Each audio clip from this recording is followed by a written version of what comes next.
Hi friends, मु JP स्वागत कर JP job update YouTube channel को। फ्रेंड्स, आमर 30% सिलेबस कमी प्रथम श्रेणी द्वादश श्रेणी पर्यंत। तेणु सिलेबसर क्यों विषय बाद दि जाए आम किपर जाना से सब वेबसाइट विषय में आज ये वीडियो आपको जनइबी।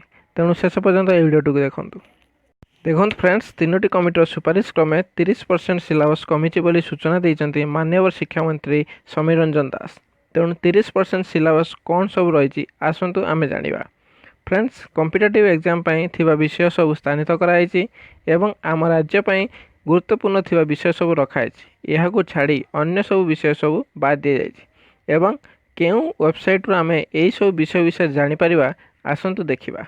माध्यमिक शिक्षापी वेबसाइट रही bseodsha.ac.in एवं आउ गोटे वेबसाइट रही bseodsha.nic.in। SCERT वेबसाइट रही SCERTodisha.nic.in एवं CHSE बोर्ड वेबसाइट रही CHSEodisha.nic.in। यही वेबसाइट रू यार नोटिफिकेशन आम जापर। वीडियोटी भल लगी लाइक करेंगे और सांग सहित शेयर करेंगे। रोची नमस्कार।